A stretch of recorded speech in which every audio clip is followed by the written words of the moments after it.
Good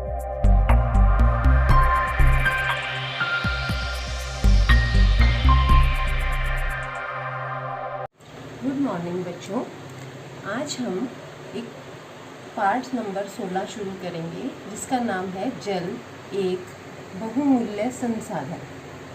जल जो है एक बहुत ही बहुमूल्य प्राकृतिक संसाधन है, यानी प्रकृति में जल की मात्रा बहुत अधिक है। पृथ्वी को जल अधिक होने के कारण नीला ग्रह भी कहते हैं। पृथ्वी पर लगभग 71% जल है।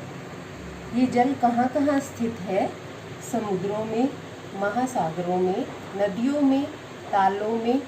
ध्रुवीय बर्फ, पृथ्वी के जो 2 ध्रुव है, उत्तरी ध्रुव और दक्षिणी ध्रुव, दोनों ध्रुवों पर बर्फ स्थित है, तो वो भी जल का ही एक रूप है।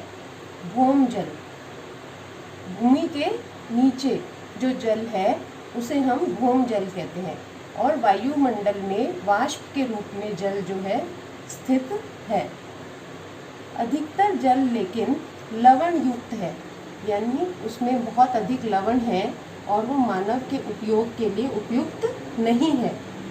मानव उपयोग के लिए जो उपयुक्त जल होता है उसे हम अलवण जल कहते हैं, यानी जिसमें लवण ना हो या फिर बहुत कम मात्रा में हो। अलवण जल की उपलब्ध मात्रा कुल जल की मात्रा की लगभग 0.06% है, यानी कि बहुत कम मात्रा में ये जल उपलब्ध है।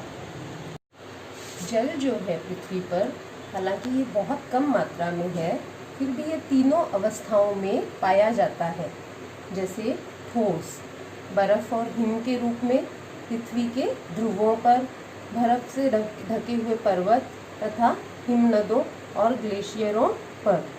इसी तरह द्रव रूप में महासागरों में, झीलों में, नदियों में, और भौम जल यानी पृथ्वी के नीचे जो पानी है वहाँ उस रूप में भी पाया जाता है। और गैसीय रूप में ये वायु में जल वाष्प के रूप में पाया जाता है। पृथ्वी पर जल की मात्रा जो है सतत बनी रहती है, अर्थात बहुत अधिक इसमें फर्क नहीं पड़ता। यह प्रक्रिया जल चक्र से हम आसानी से समझ सकते हैं। चक्र का मतलब क्या होता है? अगर हम यहाँ एक बिंदु से शुरू करें और यहाँ तक ही दोबारा पहुँच जाएं तो ये चक्र है। जल चक्र भी कुछ इसी प्रकार का ही है। समुद्रों में, नदियों में, जलाशयों में जो पानी होता है वो सूरज की गर्मी के कारण हर समय वाष्पित होता रहता है। ये वाष्प कण ऊपर की तरफ उठते हैं।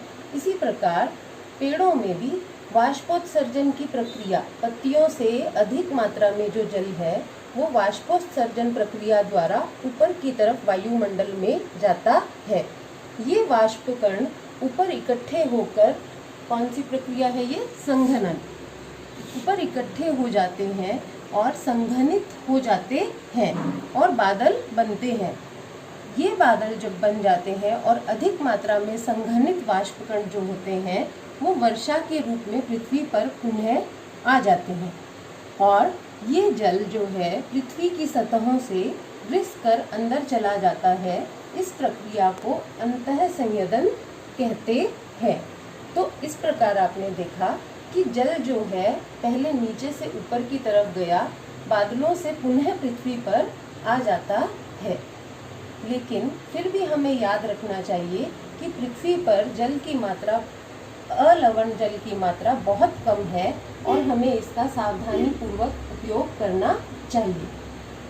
अंततः ये भौम जल के रूप में नीचे इकट्ठा हो जाता है।